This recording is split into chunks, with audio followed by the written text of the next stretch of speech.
Yeah.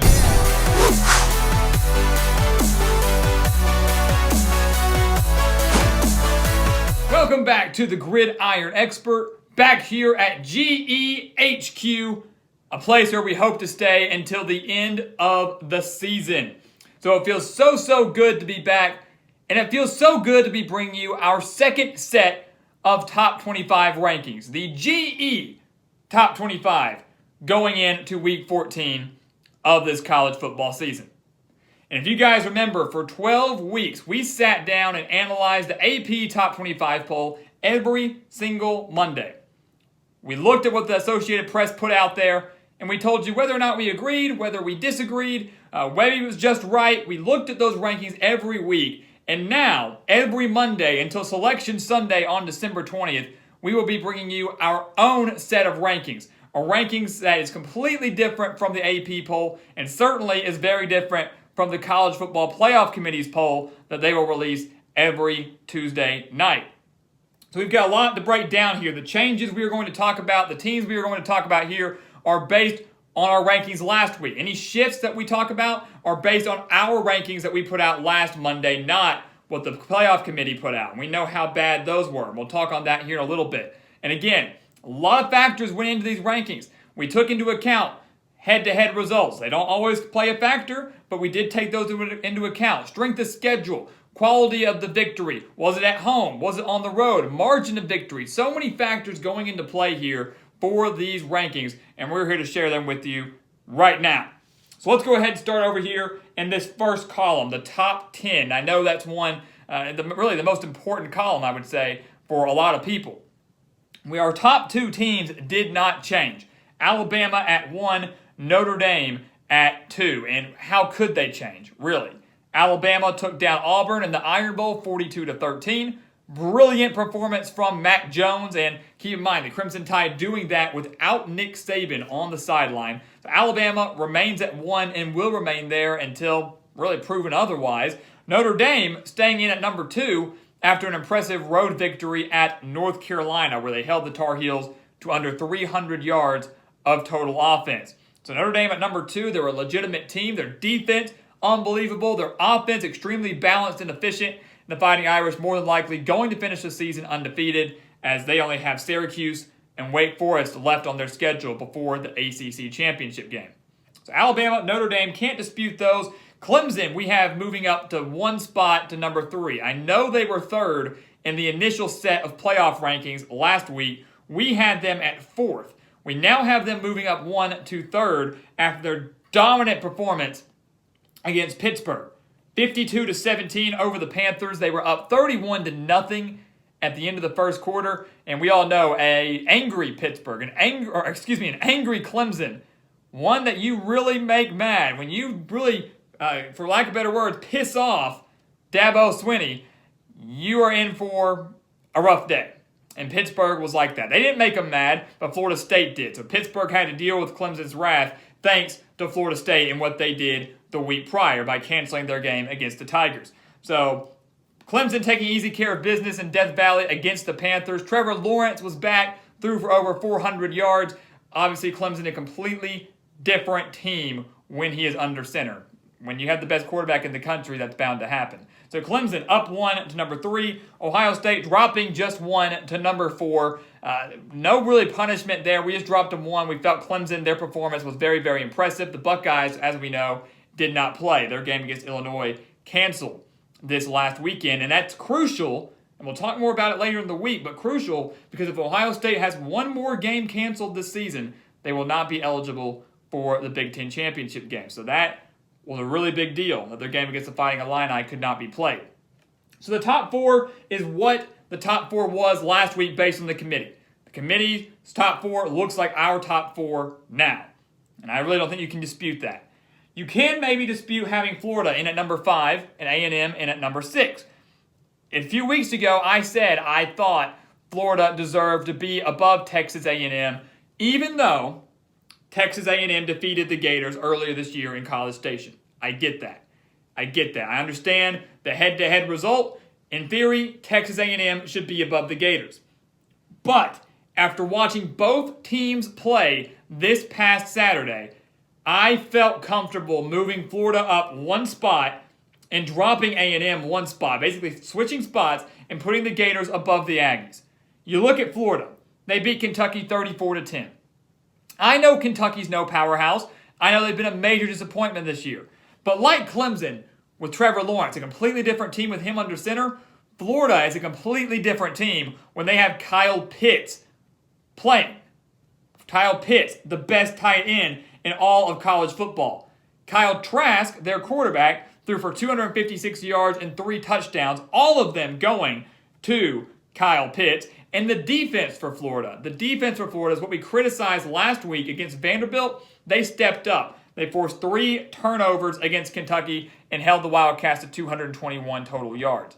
Again, I know Kentucky's no powerhouse. I know their offense isn't that great, but the Gators, I think, maybe played better than some expected. They played extremely well. Texas A&M, yes, they got the win over LSU, 20-7 in College Station, but it was a very, very sloppy game. I know A&M was rusty. I know they hadn't played in, 2-3 weeks? I understand that.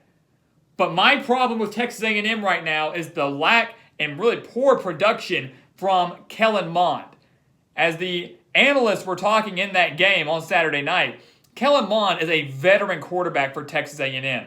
He should be able to go up against any opponent, any sort of weather conditions, any type of setting. And I'm not saying play lights-out football, but play relatively well. Against an LSU secondary that's one of the worst in the SEC, Mond was only able to go 11 for 34 for just 105 yards. No touchdowns. That's a problem. And A&M cannot get to the college football playoff, and if they did, will not succeed in the college football playoff if Kellen Mond plays the way he did against LSU. Because trust me, Texas A&M will face much tougher defenses down the stretch and possibly in the playoff than what they saw Saturday night against LSU. So after watching Florida and Texas A&M, I like the Gators right now above the Aggies. I liked that a few weeks ago. I never pulled the trigger to do it, but I'm doing it now. Florida at 5, A&M at 6. Cincinnati and BYU at 7 and 8. Neither team played this weekend. Neither team changed in our rankings. We had the Bearcats at 7th last week. We had BYU at 8th last week. And yes, the Cougars will stay in the top 10 until proven otherwise, unlike what the committee did last week. What they did to BYU last week was pure disrespect. And I know what you will say. The strength of schedule wasn't there. I'm not necessarily saying I like BYU at 8. Don't get me wrong. We're going to keep them there. I'm not saying that maybe they shouldn't have been in the top 10. Maybe they should have been 12th. Maybe they should have been 11th. I'm not saying that being outside the top 10 was necessarily wrong, because I know their strength of schedule wasn't all that great. But what I am saying is this BYU team could beat a good number of teams in this top 25 right now. Maybe a few above them, certainly a few below them. They've dominated every single game. It's not their fault that some of the games that they had, quality opponents, had to be canceled. Not their fault in their toughest test in Boise State, they had quarterback issues in that game. BYU has taken care of business in every game they have played. They have not had a single game that was really relatively close, except for Texas San Antonio, and they still got the win, I believe, by 8 in that one. BYU is a dang good team. They're a physical team. They dominate the line of scrimmage. To drop them all the way to, 14th, 15th? Purely unacceptable and disrespectful. So we will have the Cougars in our top 10, again, until proven otherwise. And if you want to talk about another team that's being disrespected, it's Iowa State. We have them at number 9 in the top 10 where they belong. Iowa State was extremely disrespected last week when Oklahoma was ranked above the Cyclones, even though Iowa State took them down earlier in the year. That was ridiculous. That was one of the many mistakes that the College Football Playoff Committee had last week in their initial rankings. We've got Iowa State up here at number 9, moving up 4 spots. We had them at 13th last week. Now they're 9th. They just went on the road and took down Texas 23-20. They're headed to the Big 12 championship game, a game that I personally think they will win, regardless of their opponent. We picked Iowa State to win the conference in the preseason. We're sticking with that prediction now. But to go on the road at Texas on Senior Day, the day after Thanksgiving, 11 a.m. kickoff, find yourselves down 10-0. Your best player in Breece Hall, your running back, is held to under 100 yards rushing, and yet you still managed to win the game, that shows a lot of resiliency, shows a lot of fight, shows a lot of drive in this Iowa State program. Shows how quickly Matt Campbell has changed the culture in Ames. The Cyclones trailed the entire game until about a minute and a half left when Breece Hall punched it in from 3 yards out to take that 23-20 lead. If you can trail all day long and win in Austin, which to me is a relatively difficult place to play, you're a dang good football team. You're a dang good football team. The committee disrespected Iowa State last week. We will not do the same here. They are a top 10 team. They should be a top 10 team when the rankings are released on Tuesday, but my gut says they will not be. But Iowa State in at number 9, only 2 losses on the year, both of them coming to ranked opponents, both in our rankings, the AP rankings, the playoff rankings. Iowa State is legit, and I do have them winning the Big 12. And then finally, in our top 10, Indiana moving up 1 spot. They took down Maryland 27-11, as they should. Could have been worse, but a win's a win. Winning by 16, I'll take that. They forced 3 turnovers against the Terrapins. They had 234 rushing yards. They finally found a bit of a run game. It's about time. They were struggling all year long with that. The biggest issue now for Indiana is Michael Penix. Will he be ready to go?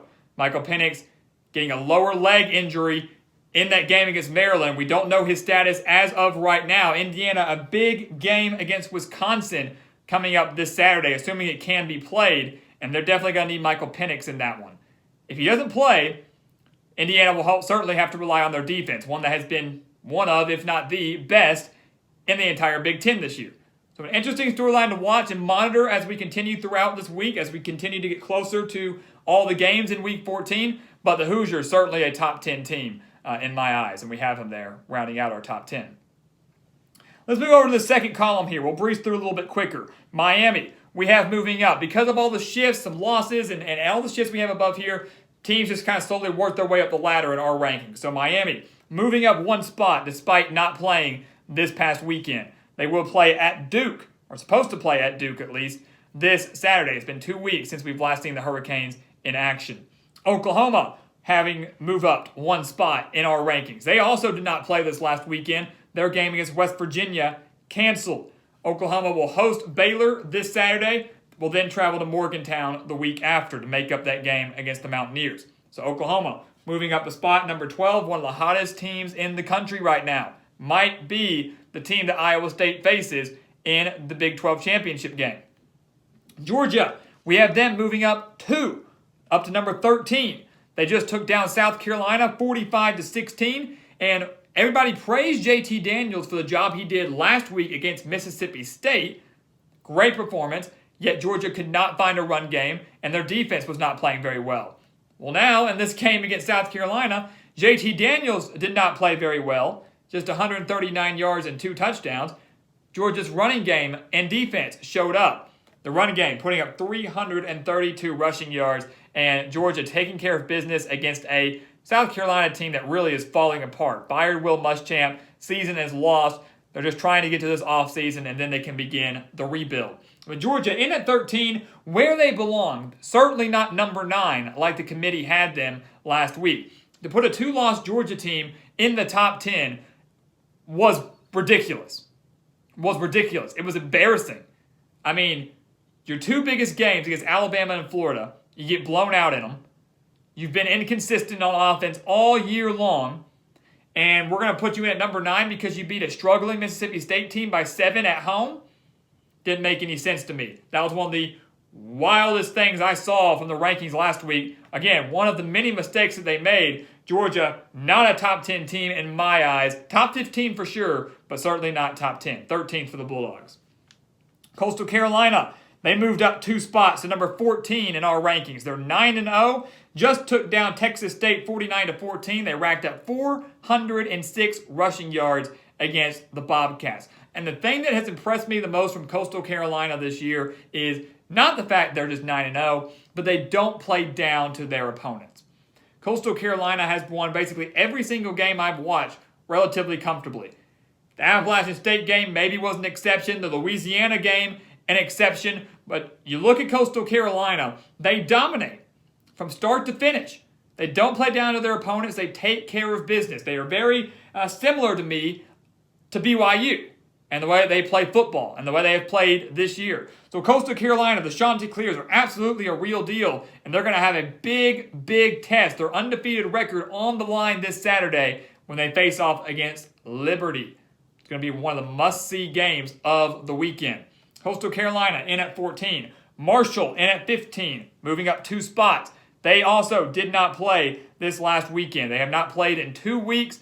They should be able to round out their season with wins against Rice and Florida International, completing an undefeated season in the Conference USA and more than likely winning the Conference USA as well. Could very well finish as a top 15 team by season's end. USC, now the highest ranked Pac-12 team. The Trojans did not play this last weekend. Their game against Colorado canceled due to COVID-19, COVID issues within the USC program. Their game against Washington State, scheduled for this Friday, has now been moved to Sunday. So hopefully that game can be played for the Trojans. But due to Oregon's loss to Oregon State, which we'll touch on here shortly, USC is now the highest ranked Pac-12 team, moving up 2 spots. Northwestern, 17, dropping 8 spots in our rankings. We had the Wildcats at 9 following their 10-point victory against Wisconsin in Week 13. They now dropped 8 after losing 29-20 at Michigan State, a Michigan State team that at the time was 1-3. If you watched our Week 13 recap, you basically heard us say it felt like Michigan State and Northwestern just swapped sides. Michigan State played the way Northwestern had played all year long. Northwestern played the way Michigan State had played all year long. Wildcats had 4 turnovers in the game. They allowed 195 rushing yards. And many will say maybe Northwestern should drop farther in our rankings. The one thing that keeps coming back to my mind, though, is while the loss is not good, certainly not a good loss, Northwestern did find themselves down 17-0 and yet battled back to take a 20-17 lead. So this team still had a lot of fight in them. They very well could have won this game. They just were unable to get the job done. And 29-20 certainly makes the game look a little bit worse than it was. Remember that last touchdown for Michigan State coming on the failed hook and ladder, as we've seen so many times in college football games. So really, in my eyes, this is a 23-20 loss for Northwestern, but still, certainly justified dropping them from the top 10, and 8th, I think, is rather generous. It could have been worse for the Wildcats. They still just need one more win, though, against Minnesota or Illinois. One of those wins, and the Wildcats are going to the Big Ten Championship. We have Northwestern above Wisconsin, again, honoring that head-to-head result there. Wisconsin in at 18. They did not play this last weekend, yet they still moved up 2 spots in our rankings, and they do host Indiana on Saturday, as we mentioned earlier. Big game there. Oklahoma State moving up 3 spots. Moving up 3 spots after beating Texas Tech 50-44. Some may have a problem with that. Let's keep in mind that the game was 50-31 with under 4 minutes to play. So the game, kind of similar to Northwestern, this game between Oklahoma State and Texas Tech was a little bit closer than it looked. It looked closer than it really was, I should say that. And what impressed me the most about the Cowboys this past weekend is they were able to win this game against the Red Raiders without their top 2 running backs, and they bounced back in a big way following that devastating loss to Oklahoma, Bedlam. So you win this game without your top 2 running backs. You're down on your luck after an embarrassing performance against your in-state rival, and they played a very good offensive game. The defense just did not show up. But hey, a win is a win, moving up 3 spots back in the top 20 for the Cowboys. And then finally, rounding out our top 20 is Oregon. We have the Ducks dropping 10.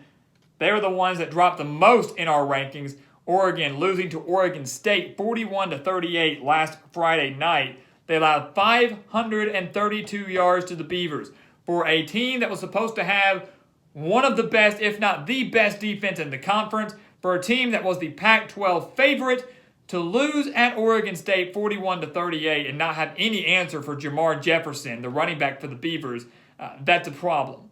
And we saw weaknesses from Oregon. They beat UCLA by 3. They were down quite a bit to Washington State before rallying to win that game. So we knew Oregon maybe wasn't going to be as good as we thought, but they were able to win those games. They just were unable to beat their in-state rival. Their luck ran out against the Beavers. 3 turnovers by the Ducks, way too many yards allowed. They get the loss. The North now wide open because Washington is now in at number 21 in our rankings, and Washington is 3-0. Many will say Washington's too high. They weren't ranked in our rankings last week. Now they're up at number 21. But I've been very, very impressed by Jimmy Lake and what he has done in his first year as head coach with the Huskies. Washington State, again, 3-0. They just came back down 21-0 against Utah. Rallied to win that game 24-21. Scoring the game-winning touchdown with, 36 seconds left? So that, again, shows a lot of fight. So many teams find themselves down early, especially by 21 points, and they give up. Not Washington. Not Jimmy Lake.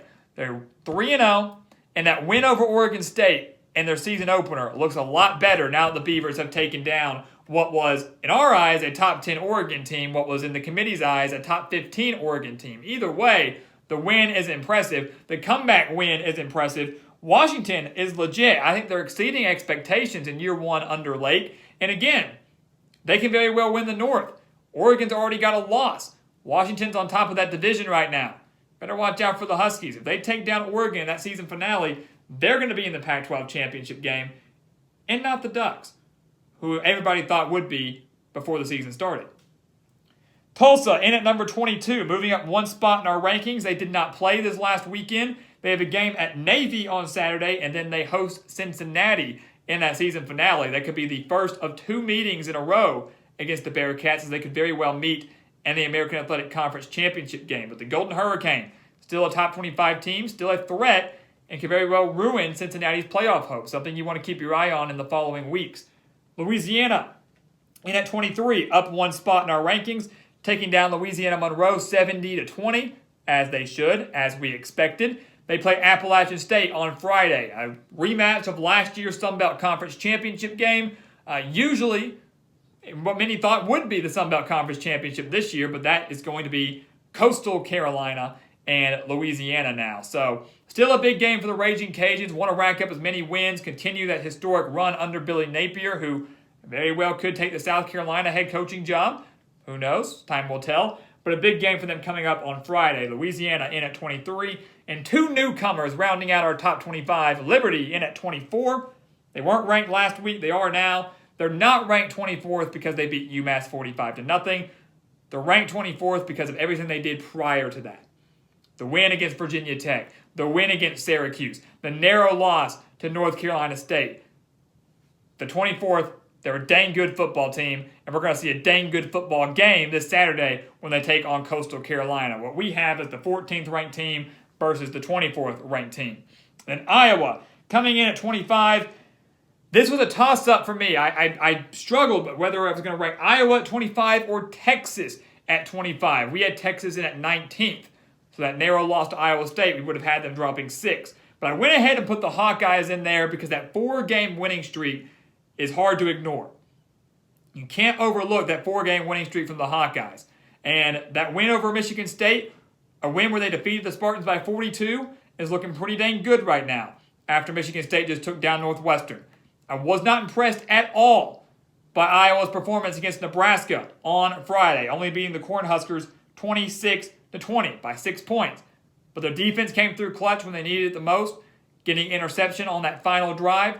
They escaped the Cornhuskers. They're 4-2. They started 0-2. They're 4-2. They're hot. They're staying hot. And they still have that slight outside chance of winning the West if somehow Northwestern loses their final 2 games. So something to monitor as we continue to go. But Iowa in at 25, certainly I think worthy right now, just barely getting in because of the success they've had over these past few weeks.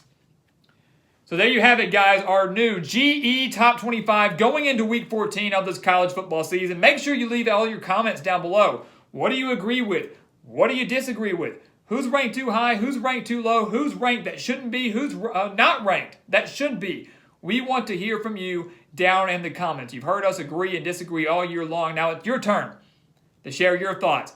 And we will certainly be breaking down the committee's new set of rankings later on this week at some point. We'll keep you updated on when, but we will break down the new set of committee's rankings, and hopefully we pray to God they can be better than what we saw in Week 13. But there you have it, the GE Top 25 going into Week 14. Let's see how everything plays out. We're in store for another great weekend of college football, the first weekend of December. So guys, thank you so much for watching us here at the Gridiron Expert on YouTube. Make sure to continue to like, comment, subscribe, share our videos. Check out everything down in that description below. If you love college football, this is the place for you, and everything down there is for you. Our spread picks for all of the Week 14 games coming your way on our website, thegridironexpert.com. Our weekly newsletter also on thegridironexpert.com. BetNow promo code, our Patreon account, exclusive offers that you won't find anywhere else. Everything down there is college football related and is solely for you. So make sure to go check it out. And once again, guys, as always, thank you so much for watching, and we'll see you next time right here on the Gridiron Expert.